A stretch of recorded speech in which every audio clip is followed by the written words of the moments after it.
The topic for today's episode is your happiness portfolio for retirement. It's not about the money. My guest is the author, Marianne Oesher. Marianne and I are members of the Retirement Coaches Association, and she did a recent episode on the podcast called Your Mindset Matters in Retirement. And during the process of getting to know Marianne, both from being members of the Retirement Coaches Association, as well as from doing the previous episode, I found out that Marianne was wrapping up this book and was close to releasing the book. And so I wanted to have her back on to talk about the book. And I'm really excited to have her on because the book just came out a few weeks ago. So again, I'm very excited to have Marianne here to discuss her book. You can find the book on both Amazon and Barnes & Noble. And you can learn more about Marianne's retirement coaching as well as her book at retireandbehappy.com. So welcome, Marianne. Glad to have you here to talk about your book. Thank you, Reed. I really appreciate being here. We had a lot of fun last time, so I'm sure we will this time too. We did, and I think that was a really good episode. Your mindset matters in retirement, and I know that you have a chapter on that similar topic in this book, because it is such an important topic. So we covered that last time. Now what I want to cover is the book, and I want to share with the listeners and the readers both not only the content of the book, but the format of the book so that they can understand what they will get from reading the book and how it can help them as they transition into retirement. So when I interview an author, I'm always, the question I always have is, wow, that's a lot of work to put a book together. So what inspired you to write the book? Reed, as you mentioned, I've been a retirement and relationship coach now for over 7 years. And the beginning of my career, this career, I spent doing all one-on-one coaching.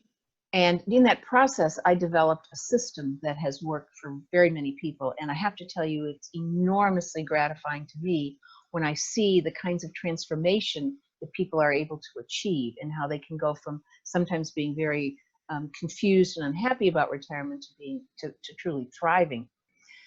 So I wanted to reach more people. And this book is one way. I also know that as powerful as coaching is, it's not for everybody. And so this book is for the person who may not be sure they need coaching. Hopefully it will inspire them to reach out to someone if they do stumble. But it's intended to guide people on a journey that I have found to be extremely important and very valuable to the people that are willing to walk it. Good, good. So how does the book, or how do you think the book will help readers, or what was your goal for the book when you wrote it? Well, actually, my goal is summed up in the very first sentence of the introduction, which I'll read to you just real quickly. It is, the purpose of this book is to inspire and guide you to design and live a happy and fulfilling life in the new chapter after your career. In other words, it's to flourish. That's really the goal of this book, is to guide people through the process of building and designing a life and making it happen so that they truly can believe this is the best time of their life. Yep, good. So in chapter 1, I found this interesting. In chapter 1, you talk about your dad's journey and struggles with his retirement. And I really related to that a lot because, and I think a lot of us listeners and viewers can relate to this, because when we look at retirement, I think a lot of times we look at retirement through the lens of somebody that we know. And a lot of times it's people who have retired before us, of course, our parents, our grandparents, might be friends or something like that. And I had a situation with my dad where my dad retired from his original career as an educator and opened his own business. And it never really kind of dawned on me the connection with that until I became a retirement coach, on perhaps some of the reasons that he may have done that. I actually wrote a blog about that a while back because I thought it was a fascinating topic. So tell us a little bit about your dad's retirement experience, and then also from maybe watching that experience and what he went through, how did that shape your view of retirement and perhaps your view of how you relate with the clients that you work with? Mm. Well, my dad's retirement was a very traditional one. At the time, he retired as a senior officer for Sears Roebuck when Sears was really a great, strong Mm, and thriving company. And his life, his happiness portfolio, if you will, was consisted of the only two things that people focused on at that time. One is having fun. In my dad's situation, it was playing golf, and the other was a lot of social activities. There wasn't anything else in the mix. Relatively quickly, he had no hobbies, so relatively quickly he gravitated to learning to cook, and he was a wonderful cook, chef, I should say. But he didn't, and he had a little bit of volunteering, but not much. A few corporate board things, but not much, and that faded quickly. And what happened to my dad is something, unfortunately, that happens to a number of people in retirement, and that is he slid into depression. mm, And it really became pretty bad. And I think that the depression was sparked by the fact that he really didn't have any way of replacing that identity that he had as the senior officer of a major corporation. right. He also had never replaced the sense of purpose in his life. Because, of course, when he was raising, I'm the oldest of 9 children. And so, in the process of certainly raising and nurturing our family, but also all that he contributes through his very successful career, and also to have nothing then. So his happiness portfolio was very out of balance, and the depression, he was able to beat it a little bit, but he was wise enough to seek some professional assistance in doing that. But unfortunately, took a toll on his health, and he went downhill very quickly and Mm, died way too young in his late 70s. And mm, so the impact that had on me was to say, first of all, as we look at what's unfolding for our generation right now, it's certainly a very different opportunity. So, for example, when my dad retired, there was no such thing as lifelong learning programs. There wasn't an easy way for him to keep his mind stimulated and active. And he didn't see a way to do that.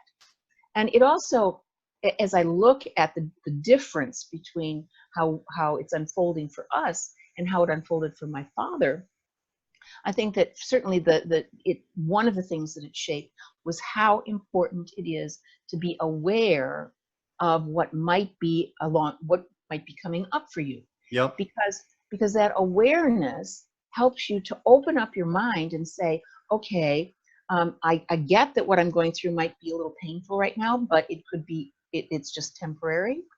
And that awareness allows you to open your eyes and see both the challenges, but also the opportunities that lie ahead.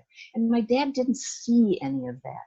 And so it profoundly impacted me in saying that the part of the purpose of this book is to help people to be aware of what the opportunities and challenges are as they move down this path. So his retirement is very different than what we have to face today, fortunately. Yeah, and that's a good point. And being aware of the challenges is just part of the planning process. And again, it's a planning process that people need to take on to prepare for retirement. Not only the good things and the opportunities, but also the challenges. Very true. Very true. So the next question, Marianne, is what I enjoy about your book, both as somebody who is a retirement coach and someone who has a background in the financial advisory business and working with and in financial planning firms, as well as reading a number of other books about retirement, is how you compare having a financial portfolio on one hand to having a happiness portfolio on the other hand. And that's actually part of the title of your book. So the happiness portfolio is a big part of your book. So I really wanted to dive into that with you and talk about, we'll actually talk about a happiness portfolio because that's part of one of the sections in the book. We'll talk about that a little bit later, but just more broadly, because it's important to have plans for both financial and non-financial parts of your life and retirement, is tell us about the concept of building a happiness portfolio and why that is as important as building your financial portfolio as you prepare for retirement. Good. Well, so many people, as you've said, don't plan this part of their life at all. In fact, they think that the planning is creating their bucket list. And Yep. certainly, so in your happiness portfolio, a bucket list plays an important part. But the reality is, your happiness portfolio is looking at each of the important non-financial aspects of your life, understanding what it is that you really want that area to look like, and how much of your time you want to invest in it. So it's all about the planning process for making sure that your happiness portfolio is balanced and diversified, just like your financial portfolio is. And in Okay. my dad's case, for example, and sadly, too many retirees today, their happiness portfolio isn't balanced and diversified, and that creates problems. Yeah. Yep, exactly. So the book is divided into 4 parts. So I want to give listeners not only an idea of the content in the book, but also a little bit about how the book is structured and how that they can work their way through the book as they read the book. I think the book is very readable. It goes very fast. It's just shy of 300 pages. So there's a process and a layout to the way you laid out the book that kind of moves people along a path, right? And so the book is divided into 4 parts, and each part includes several chapters. And what I really like about the book, in addition to what I've already talked about, Marianne, is that it includes worksheets. It includes questions for the reader to think about and to answer as they work through the process. There's an area to write down their thoughts. And all of that, as they work through this, then ends up helping them create a happiness portfolio. So what I wanted to do is ask you about each of the parts, just in general, what each of the 4 parts of the book are about. And then again, as people understand each of the parts, then each of those parts help people create that happiness portfolio. If I'm just summarizing what happens. So in part 1, the retirement is the retirement landscape. Part 2 is moving through the transition. Part 3 is building your happiness portfolio, and that's where you really dive into the sections of the happiness portfolio. And then I also like in section 4, you give some people, you call it skills and tools. So you provide people with some other resources to help them. So I'd like to get your thoughts on each of these sections just briefly. So give us a taste of what you talk about in part 1, which is the retirement landscape. And it's important, I think, for people to understand why retirement is changing and to kind of set the stage for the rest of the book. Yeah, part 1 definitely is establishing the context within which you want to look at your happiness portfolio. So it challenges you to look at what might be ahead. Again, it's that awareness thing. So the first chapter, as you mentioned, that's where I talk about my dad's retirement, and that talks about some of the things the myths about retirement and how it's different today, and how we might want to break through thinking about things in an old way and look at it from a new perspective. It also, the second chapter talks about 4 stages of retirement. And there's a graphic that helps you to understand it, and it talks about it. Because I found that that when you have a picture of what might be ahead, it's much easier to see what the opportunities might be. And so those stages are, of course, the first beginning part of retirement, which often is very euphoric. But it also can be, so you go down the honeymoon path, or you can slip into, sadly, a gloom and doom or a less happy. But once you can move through that and move through a transition, which I'll talk about because that's part 2, into the second part, that's when you really are living your life to the fullest in this time after your career. And that's a lot about what the happiness portfolio is. But then it's also, I have found in working with people, that it's important to know that there are 2 other stages after that. The third stage is a slowing down, a downshifting, where you're still very involved in some of those things, but maybe at a little bit slower pace, a little bit, you might want to eliminate some of the things from your busy life. And then it's not until you get way into your late 80s or 90s that you are old, because even though it used to be that you were clinically considered old after 50, that is certainly not the case anymore. And that old doesn't have to happen until the very, very end of your life. And so the part one is all about talking about what the landscape looks like, some of the things that we fear, some of the real threats, like depression, as my dad, or gray divorce, which is a very real threat. And it's all about, there's also a chapter of if you end up having to retire at a time that you didn't choose, whether it was you were caught in a downsizing situation, or you had to become a caregiver, or for whatever reason it wasn't your choice. And the intention here is to provide some suggestions, some insights into how you might overcome some of the challenges that you face. So that sets the context for then to begin the rest of the book.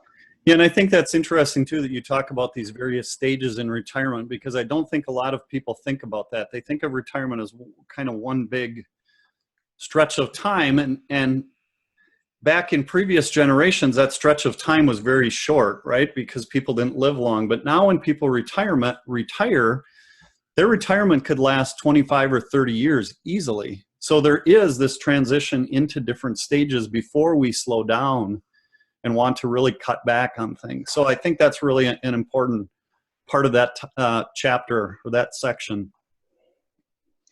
So part two is moving through the transition, talks about the transition from a career into retirement. So give us a few of the highlights, the most important points for people to consider when making this transition from career into what we're calling retirement.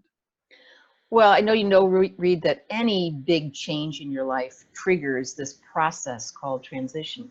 And quite honestly, until I started working as a coach, I didn't realize how difficult transitions can be when you're not aware that they might happen.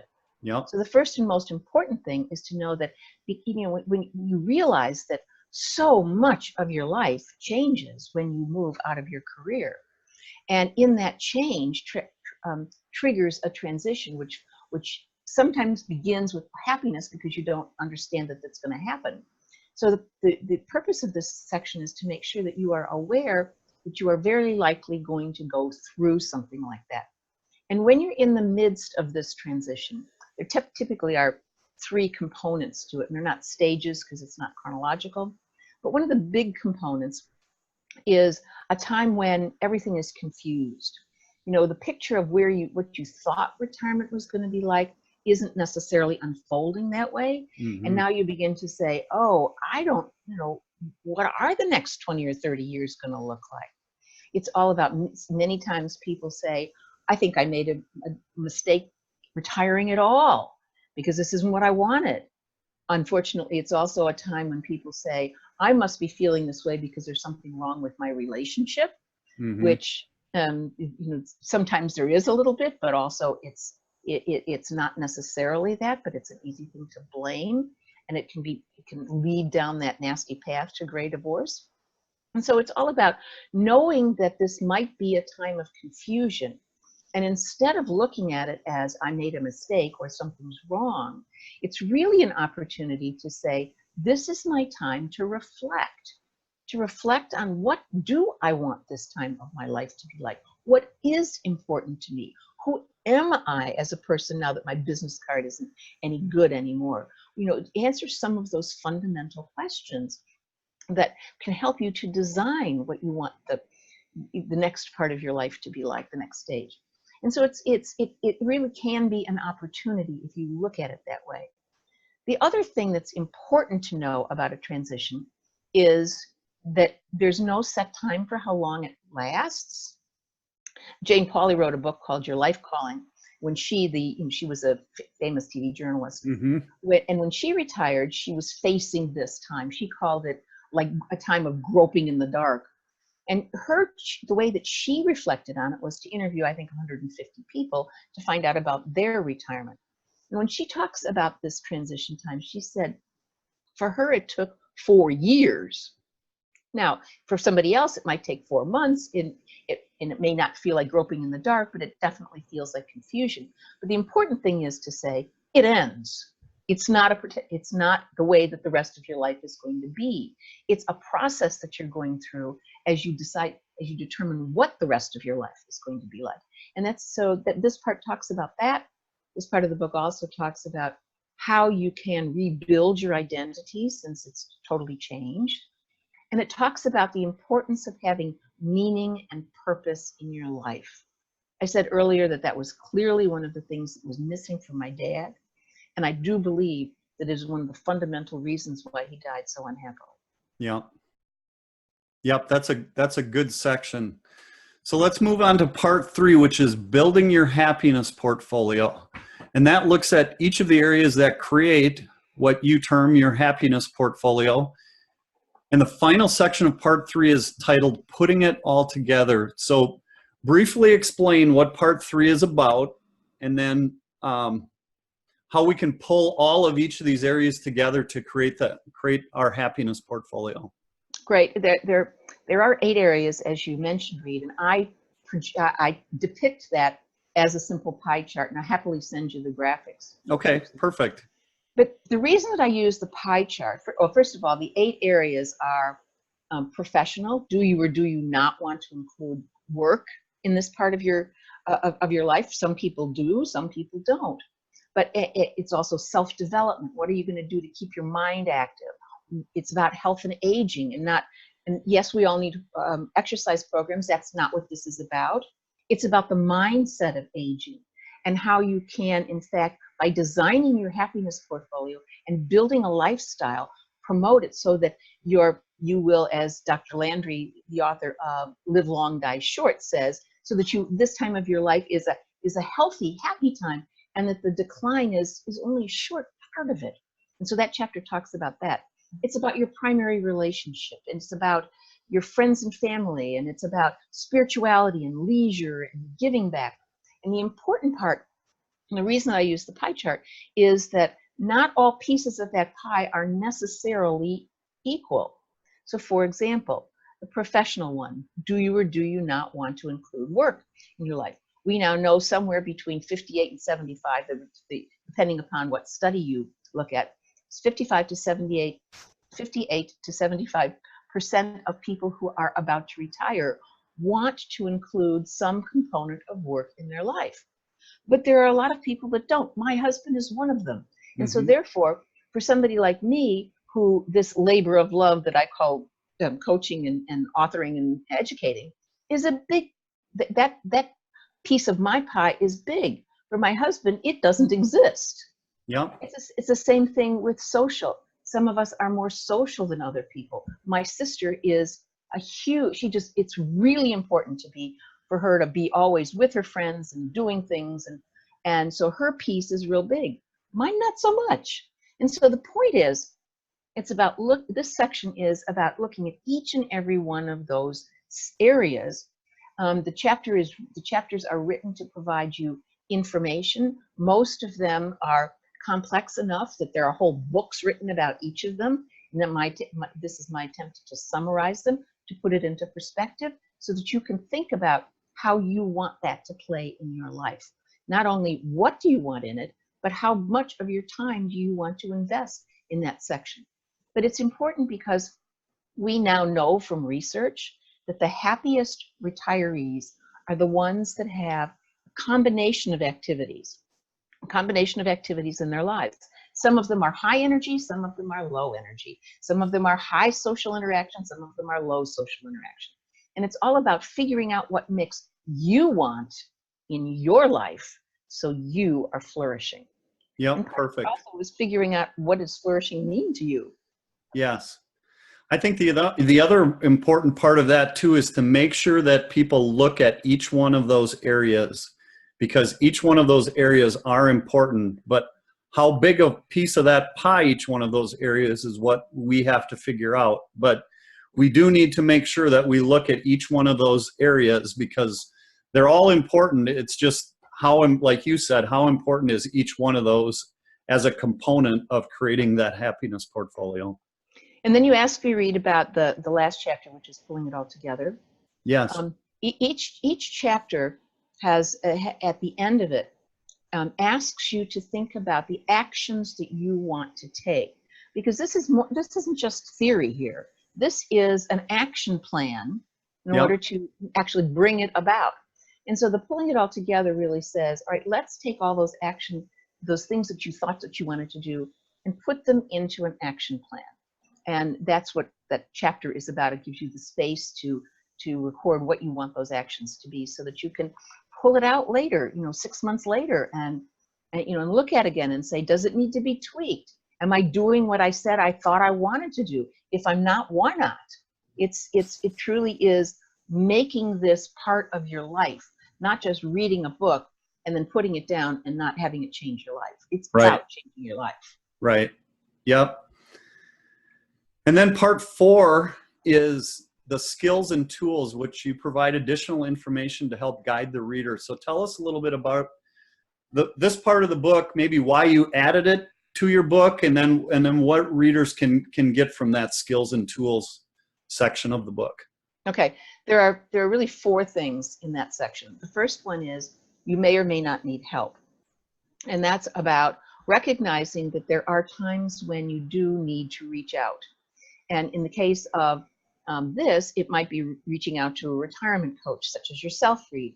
It might be reaching out to take a class that's going to help you think it through. It might be reaching out to a support network. And one of the things that I suggest in this is that you identify a couple of people in your life that are your support in terms of making sure that you take the actions that you've decided you want to take. It's like an accountability.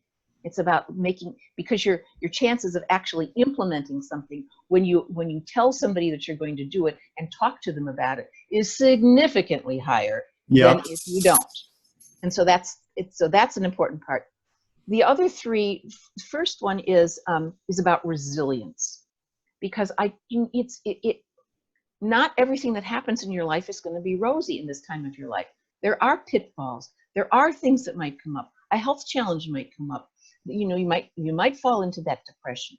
It's all about the fact that one of the great skills of life at any time of your life, that is particularly important here, is the ability to be able to bounce back when something bad happens. To fall down, pick yourself up, and move on. There's a Japanese proverb that says, fall down 7 times, get up 8 times. And that's what resilience is. Yep. And it's a skill that can be learned, and that's really the message. It's not just to say, okay, I'm just not a resilient person. That's a bunch of baloney. You can learn to be a resilient person. And I reference a great resource in there that's called the Resilience Factor. And the first part of the book is about the whole concept of resilience. And the last are actual tools that you can use to build and develop your own resilience. The next one is happiness. And that was important to include in my book from the perspective of it runs through the whole concept of what this is about. It's called your happiness portfolio, right? So what does happiness mean? It looks different to everybody.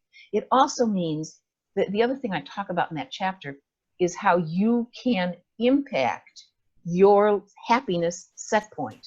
We all have them, and it's not cast in concrete. And there are ways to influence it. And that chapter talks about it. And the last is about flourishing, because that's what this book is all about. And so what does it mean to flourish, and how can you flourish in this time of your life? So they're the tools to implement your happiness portfolio after you've decided what you want it to look like. Yeah, that's perfect, because people do need different ways of help.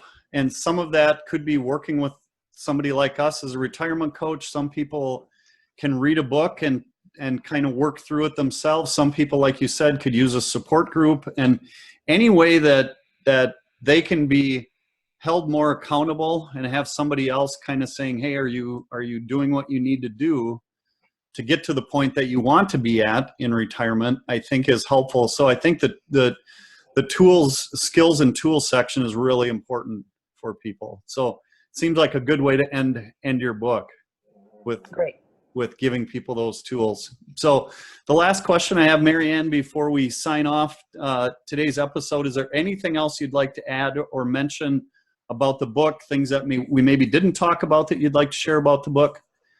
Yep, 2 things. First of all, we've talked about the exercises, and again, they're designed to provoke your thinking and help you to figure out what action you want. And you can do those exercises in the book, as you mentioned, Reed.